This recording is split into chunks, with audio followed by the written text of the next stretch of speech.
Hey, and welcome to another edition of North Mississippi Game Day. I'm Ronnie Williams. That's Josh Guest, and man, what a weekend we had of football. There were some heartbreakers, Josh, and we saw that in a big game. We're going to talk about a little bit later.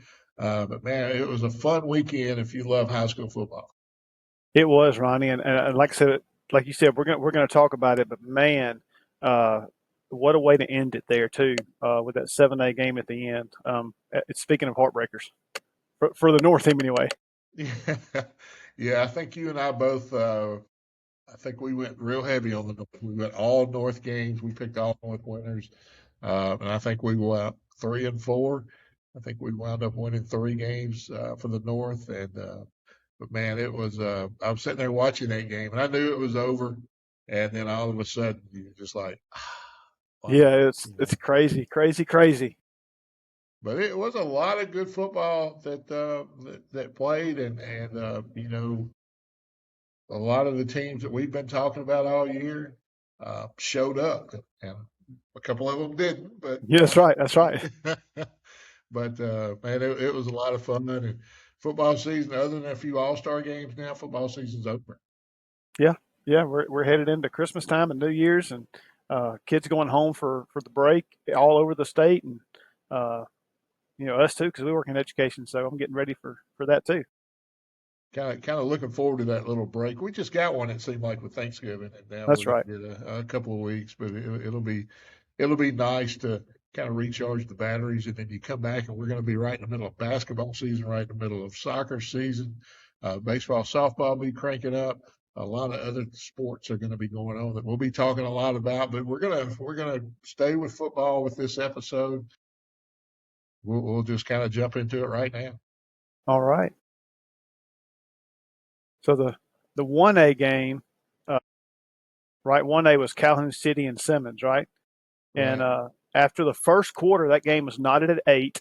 And then in the third quarter, Calhoun City scored 6 more points, and they ended up winning 14-8. So that was a North team that won. So Calhoun City is one of those teams we've been talking about all year. Interesting thing about this game, Simmons did not attempt to pass. They ran the ball 24 times for 113 yards with two different guys. And so they Wow. had all the stats in the game: 13 carries for 83 yards for DJ Gatson, number 4, and Q Wallace, number 8, had 11 carries for 30 yards. So uh, on the flip side, Calhoun City was 4 for 9 passing. They had one senior attempt one pass, Zay Pittman. He was 0 for 1. And then Harlan Pittman was 4 for 8 for 28 yards. So they only had 28 yards on the day. And again, we talked about this going into it with the nasty weather. And how that might affect it, and you might want to pack your run game and that kind of thing. We talked about the stable of running backs that Tupelo had and how West Point ran the ball and all those kinds of things. Right. So Zay Pittman, though, the one that was 0 for 1 on the pass, the senior, number 5, he was 9 rushes for 102 yards. He was the Wow. leading rusher for Calhoun City. The leading receiver was 1 catch for 11 yards. Of course, when you only have 4 receptions, it's not a whole lot, to go on there. But 14-6, 14-8, Calhoun City, and that was Simmons' only loss of the season. Yeah. And that game kind of started everything for the whole weekend. That was the first game on Thursday. And as you said, that was a heck of a ball game. Wound up 14-8. Calhoun City wins it. But man, just what an effort by the Wildcats. That was the team that you and I had pretty much talked about all year that since we started doing this. That only loss was Senatobia, I believe. And just, man, what a great season uh, for the Calhoun City Wildcats. That's right. Congrats to them on that state championship. Yep. And then I guess we can jump right into 2A, another team that we've talked a lot about, the East Webster Wolverines taking on the Heidelberg Oilers. That game was East Webster 28-16 winner. Uh, and they had a guy, man, that he had one of those games. Cross Avent, the sophomore quarterback. We talked about how they've kind of gone back and forth on their quarterbacks, the dual threat quarterbacks they've had, Cross Avent, Cooper Stidham. Cross Avent wound up being 6 of 15 for 158 yards, 3 touchdowns through the eight. And he also carried the ball 5 times, 49 yards, and scored. the only rushing touchdown. And Cooper Stidham comes in, goes 12 for 22 for 163. So East Webster in a game that Coach Price had talked about the gold ball going to be right across from his classroom, so he was looking forward to getting that thing there. But a good game for those guys, and when you've got Crosshaven, a sophomore, and he has that kind of game, man, you know they're looking forward to next year as well. Absolutely. The next 2 years, bright, bright, bright for East Webster. And again, both quarterbacks, again, getting it done. And for Cross, the game he had, I mean, 6 completions, and half of them were for TDs. And then he got the only rushing touchdown, too. Yeah, yeah, and you got to go look at LaKendrick Potts. Um, I mean, he had one of those games receiving 7 catches, 191 yards, and 2 touchdowns. So 27.3 average per catch Put for him on the him. fantasy team. I'm telling you, I could really use him this weekend. That's right.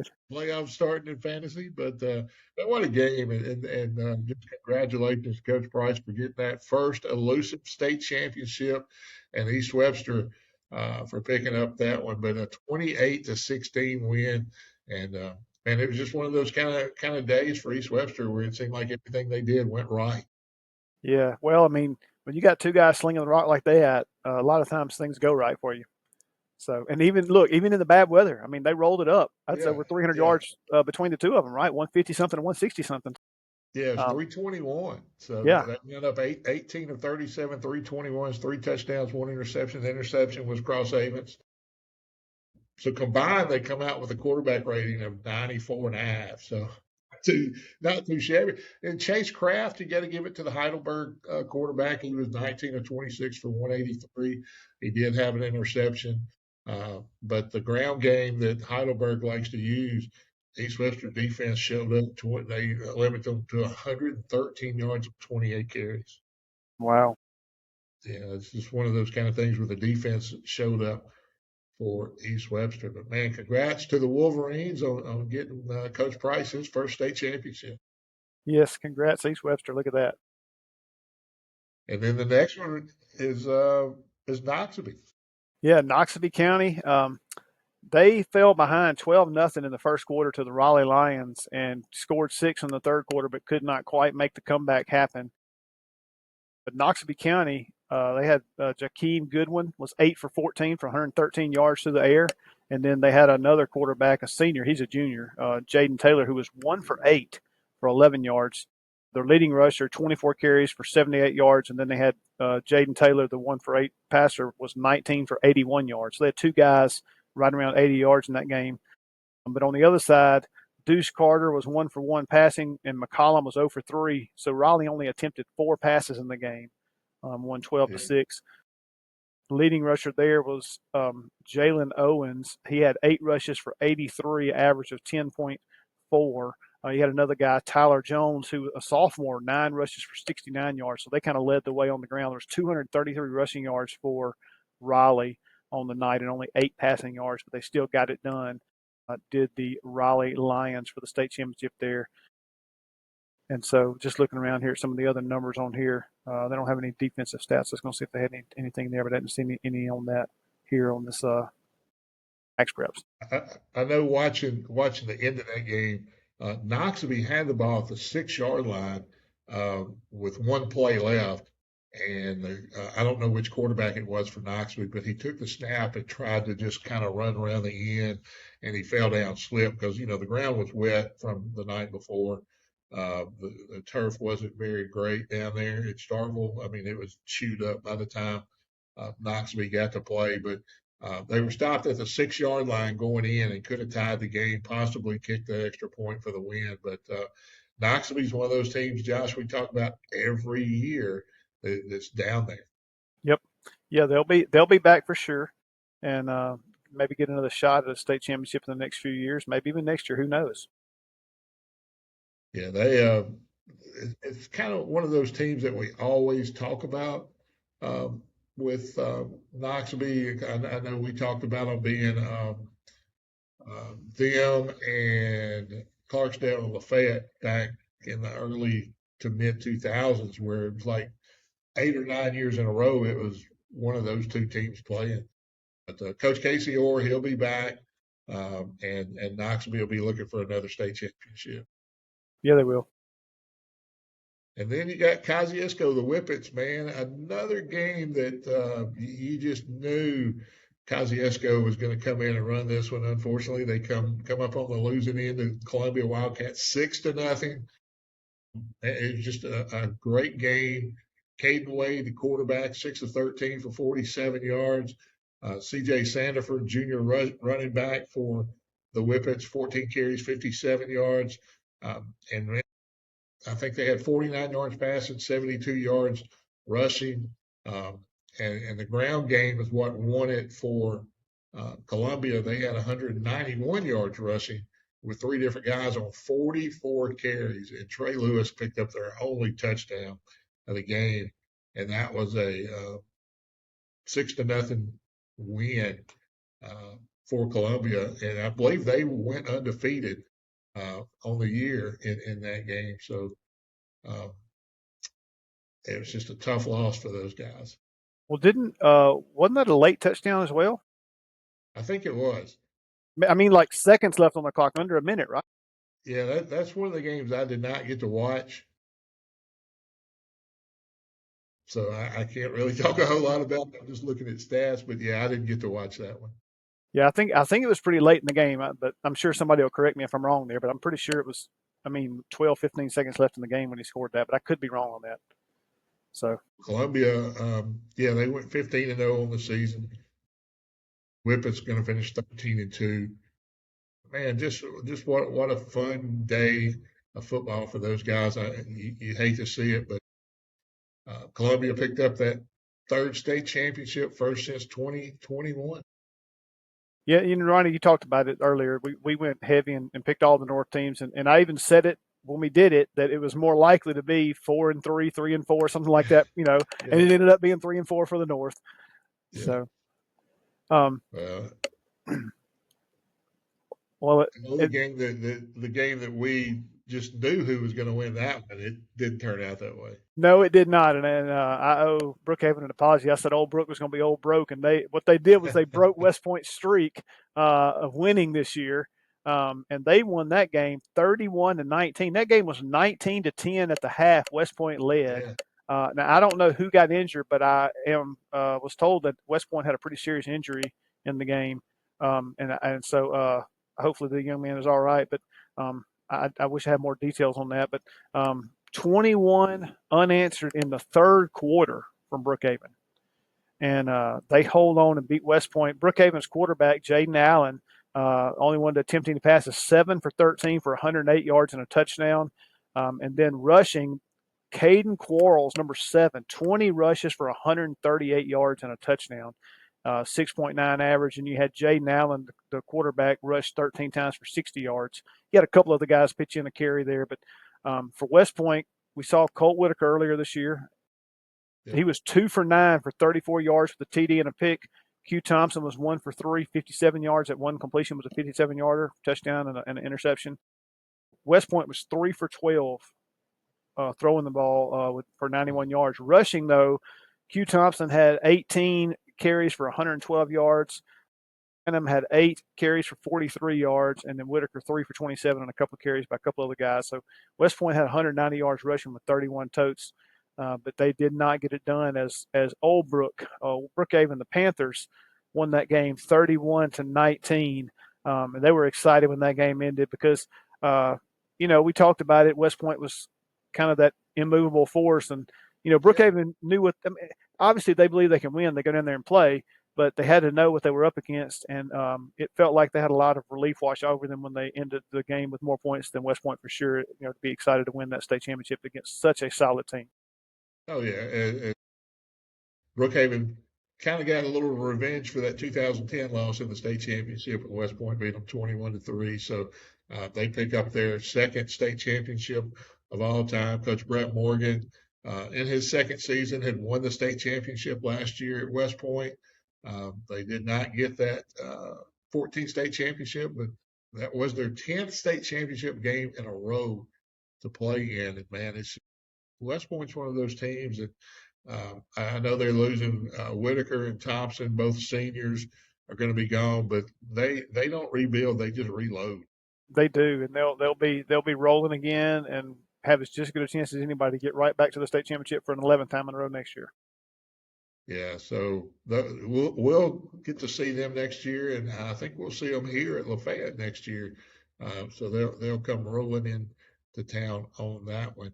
But a team that we did pick that could win it, Warren Central Vikings over the Hattiesburg Tigers, and this one, uh, Warren Central kind of they won the fourth quarter, 21 putting up 21 points in the fourth quarter, and won 54-34 or 56-34. Just one of those kind of games. And the kid that we talk about all the time, their workhorse Nash Morgan, 9 of 10 passing, 127 yards and a touchdown through the air, and then on the ground, 17 carries, 184 yards, and 3 touchdowns on the ground. And it's the Nash Morgan show. And his dad, Josh Morgan, the coach, the former Mississippi State Bulldog, who's Brett Morgan at West Point's brother. So the brothers were down there. And Rob Morgan, another of the Morgan brothers, is an assistant on the Warren Central teams. Nash has a lot of athletics in the family. And man, he had one of those games, 127 through the air, 184 on the ground, uh, accounted for 4 touchdowns. Well, 9 for 10. I mean, 9 for 10. He threw the ball in high school, and 9 of his 10 passes were caught. Holy Yeah, mackerel! That's just efficiency. Again, we talked about. So what he did, he heard my comment about he was a better rusher than he was a passer, and so then he right, went out and right. did A nine little for bit, ten. yeah, Even though he had more rushing yards in this game, he still showed out rushing too. So, but man, a 22 point victory yeah. by Warren Central there. So they rolled it up and got that win in that state championship. But man, like you said, an unbelievable performance by Nash Morgan. And his teammates, of course, as well. He can't go run those yards without that offensive line blocking No, for no, him and that no, kind of stuff. no. But yeah, I mean, he just it. But I tell you what, if you're one of those offensive linemen and you got a mobile quarterback that can run, you feel a whole lot better about what you're doing and all those things when you got a guy like that behind you for sure. Yeah, and Hattiesburg, that was their sixth loss in 7 state championship appearances. And, you know, we kind of talked about they uh, lost to Grenada last year in the state championship. They lose again this year. But Warren Central is now 2-1 or 3-1 in state championships. Their first win since 1994. Congratulations to Coach Morgan and the Warren Central Vikings, 11-2 on the season and the 6A state championship. And man, now you just got to talk about this heartbreaker, Josh, the one that we're going to talk about now. Yeah, Tupelo beat Oxford in the North half, 21-20, in a heartbreaker for Oxford, and then they go down to the state championship game, and the game is 7-7 after the first quarter. Gulfport leads 14-7 at the half. Tupelo ties it up, 14 all in the third. Tupelo takes the lead 20-14 in the fourth quarter, and with 2 seconds left, Gulfport snaps the ball. Quarterback drops back. Tupelo only rushes 3. They have all the guys back. He just launches it all the way to the end zone in the air. It's about, I don't know, 2 or 3 yards deep in the end zone. Tupelo does what you're supposed to do. They go up and they bat the ball down. But Gulfport also did what they were supposed to do. And number 21, who had he had 3 receptions. I'm sorry, 3 receptions on the night. But this one was the big one. Caught the batted pass as it was spiked towards the turf and fell forward into the end zone for the touchdown. And then the kick wasn't the prettiest kick, but you got to give the kid credit because his heart had to be beaten out of his chest for Gulfport Yeah, because the whole place went raucous and loud whenever they scored, and then he's over there celebrating. Everybody thought it was over the other way because Hail Marys just don't work that often, but yeah, it worked in exactly. this case. And then that kicker's got to go out there, and to his credit, he'll probably tell you it wasn't his prettiest kick. It didn't matter. It went between the uprights and 21 to Right. 20 on the very last play of high school football in 2025 in Mississippi. Amazing. Gulfport gets was it their first state championship? It was their very first state championship Yeah. ever. Their only other appearance was in 1982, the first year they started back the playoffs. Wow. And they had those Florida looking jerseys, by the way. Those orange helmets with the blue. They're the Admirals, but they still had the G on the side, like Germantown and Georgia. Germantown Mavericks and the Georgia Bulldogs, go for it with that G. But man, they had that Florida look going on. A lot of times we compare the uniforms to a college look because everybody knows the college looks. Yeah, and you talk about the Hail Mary, and Coach Blake Pennick of Gulfport said that on Thursdays every week they work on that play. And they work on the Hail Mary and having kids to where they're supposed to be in case the ball is knocked down or something. There's a place they want I guess, each receiver that's down there. They got a couple in the back, a couple in the front. And he said they work on that, which is kind of amazing. I mean, it may be something everybody does, but to have your season come down to that play and it's something that you've worked on all year, it's kind of crazy. Well, I mean, in running, you could see it when I watched the play right before we started this podcast, and I mean, 21 is set up. I mean, he's there, he's looking, he's ready, he's alert. That ball gets batted, and he goes into action.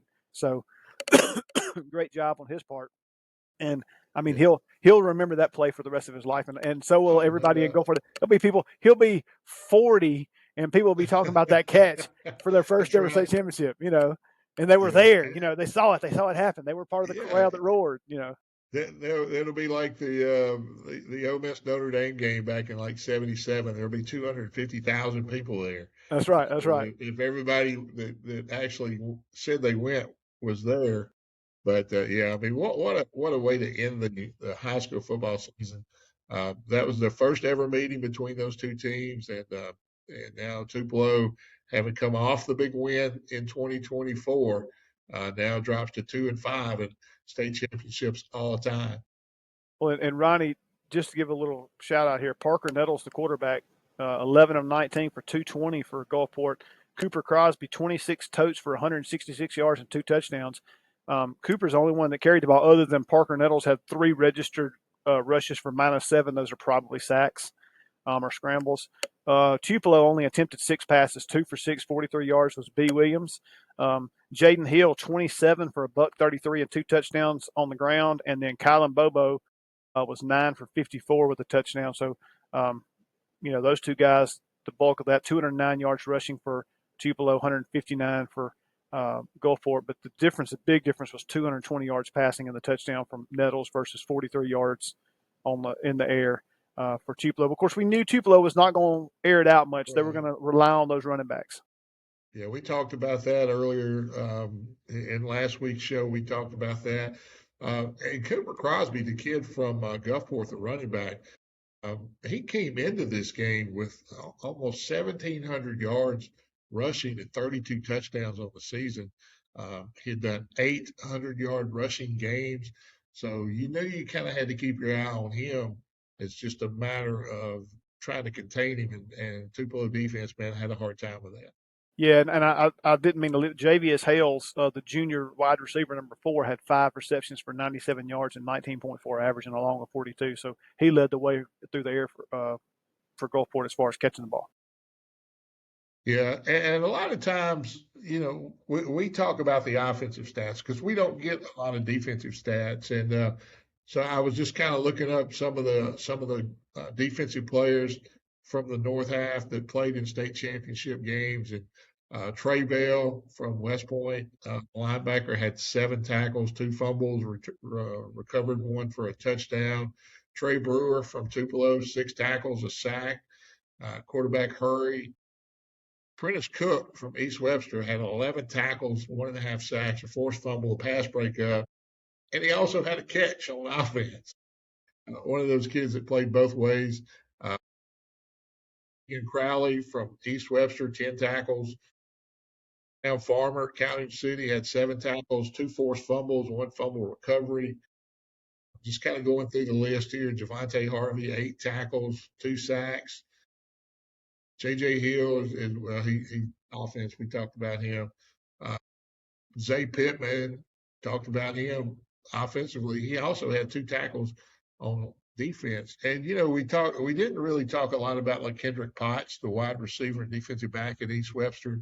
We said he had the 7 catches for 191 yards, 2 touchdowns. He also returned 72 yards, had 8 tackles and an interception on defense. So Mr. it's Do It All right there. Yeah, yeah, he's your yeah. Swiss Army knife. Yeah. That's right. And then Kamari Sally, the linebacker from Calhoun City, had 9 tackles, 3 for a loss. So man, just what a great season for a lot of these kids.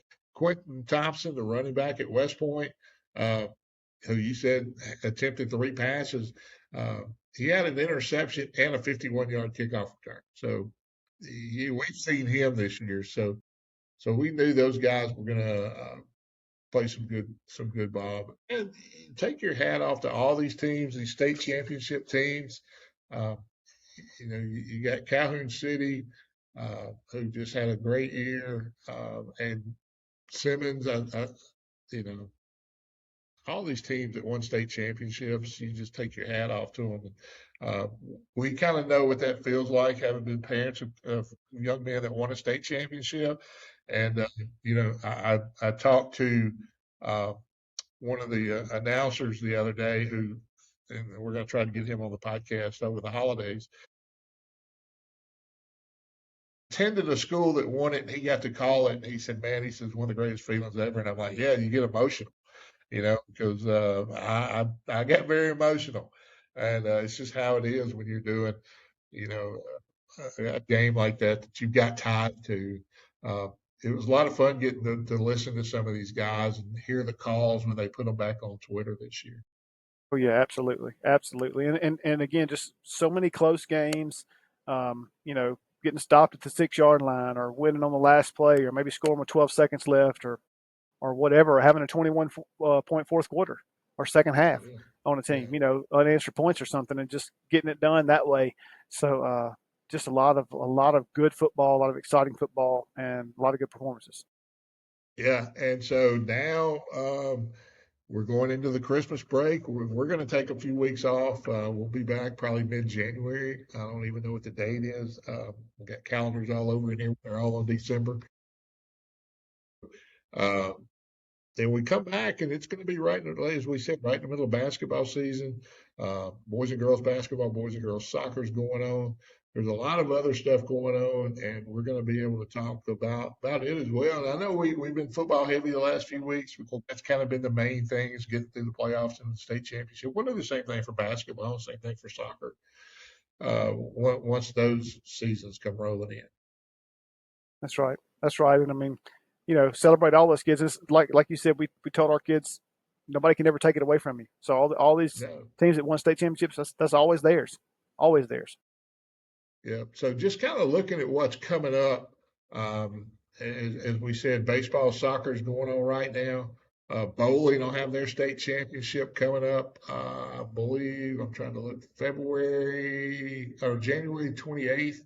Bowling state championship. Uh, Wrestling's going on right now. Basketball, powerlifting will crank up. They'll have their state championship in March. Tennis will crank up in early February. Their season will end of March, and then they'll start the playoffs. Track gets going February the 9th, along with baseball, fast pitch, and archery. So there's a lot going on that we're going to be able to talk about and start looking at some stuff. But when you look at, of course, the big things that we talk about a lot are basketball, soccer, football, baseball, softball. But when you look at track and you look at archery, there's some great teams in the North Mississippi area that participate in those sports. There are absolutely, absolutely there are. So just top to bottom, whatever sport you want to pick. Yeah. So, man, we've had a fun few weeks here, Josh, getting this thing up and going. And, we ask everybody, we're on uh, North Mississippi Game Days on YouTube. We're on X. We're on TikTok. We're on Facebook, Instagram. I mean, I don't know what else. We're on everything that we can be on, I think. And so just share with us, man, and, help us build this thing because as Josh says every week, man, we're still looking for stories. We want to highlight some kids that and with some unique stories and talk about them. Yep. That'd be great. I mean, again, and it can be a Nash Morgan who shows out in the state championship game. It can be somebody who maybe they have three catches, but the one catch was at the end of the game, or maybe there's somebody on the sideline who's just pumping their teammates up and being the best teammate they can be, Right. working hard and whatnot, or a trainer or whatever. Yeah. Yeah, we have a lot of those people here where I'm at um, that don't play, but they're out there every Friday night. They're working with the training staff, they're managers, they're in the band, they're cheerleaders, they're dancers.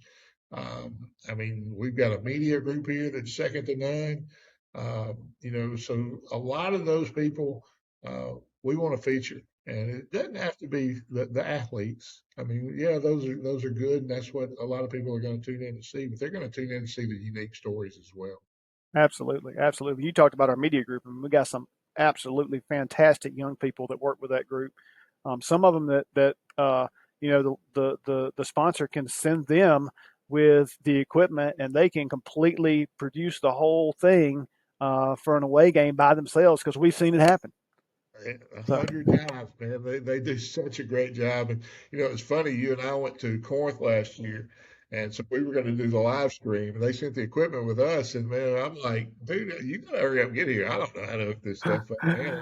I'm like the guy that's done all this kind of stuff for years, and we're getting all this new technical stuff now, and I'm just like, yeah, I don't know yeah, about we, all we, this. we needed one of those very well prepared students because we took I think we took for quite a few innings to get set up there and going. Yeah, and then we get rain and have to come back and all that. But yeah, so our media group's great. I know other schools have media groups as well. So man, please help us get the word out to where we can get those students and get them featured here on North Mississippi Game Day. Like, share um, on any of our platforms. I know we've started putting some stuff on TikTok because I know a lot of people like the TikTok. So we started putting a little bit on there, and man, it's kind of blowing up. So. Yep. Well, I think I'm ready for a break. Yeah, I think so.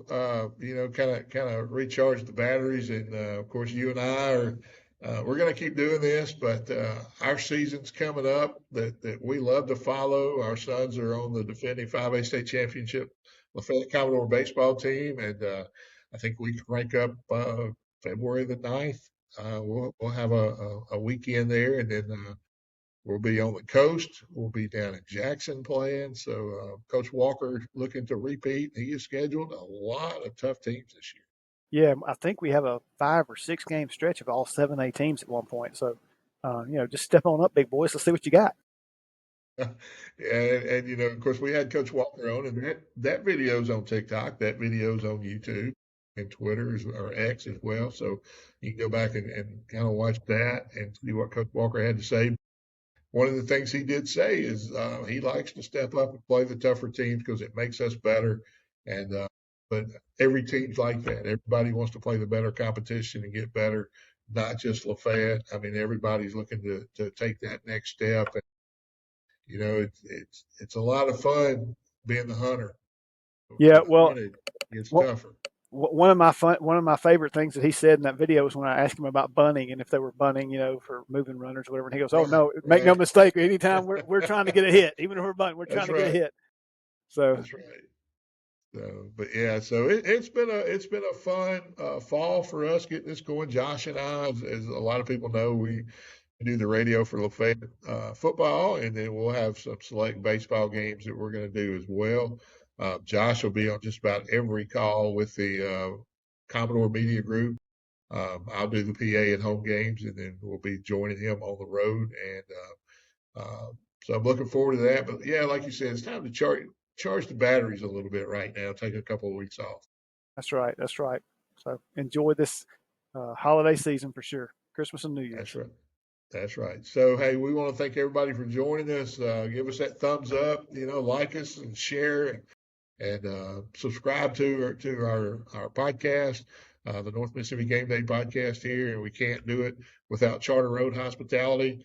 who usually lets us come in to the Town Place Suites there by Marriott. They have the Hampton Inns, building a gorgeous new hotel and spa called the Gin. A lot of old time Oxford folks that know remember that name. They've got the same logo that the Gin bar and restaurant used to have, and it's going to be located right there where it was.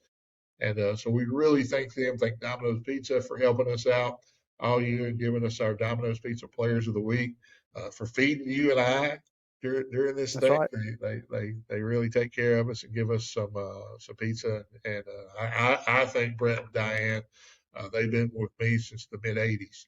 And I appreciate everything they do for us. But hey, man, another fun episode. I know it was quick. We're gonna be back in a few weeks, and we'll jump in and start talking basketball. And can't wait to get going again. That's right. And one quick note on Charter Road Hospitalities and all their chain of hotels there. If you're coming into town for the playoff game against Tulane, if you're a Rebel fan, Absolutely, I mean, it may already be too late. It may already be too late to get a room. I think it is. I saw one of the message boards that I think it's about 100 miles. And how far out now you got to go to your hotel? But call them and just Yeah, check. You may have a cancellation, and something opens up. So happens all the time. But want to thank Charter Road for everything they've done for us this year. Gosh, you did a great job going out and getting them, and man, we really appreciate that. So that's going to wrap it up here. Another episode of North Mississippi Game Day. So just be looking. We'll be back mid-January once school starts back, and we can pick some stuff up. That's Josh Guest. I'm Ronnie Williams. We'll talk to you next time on North Mississippi Game Day.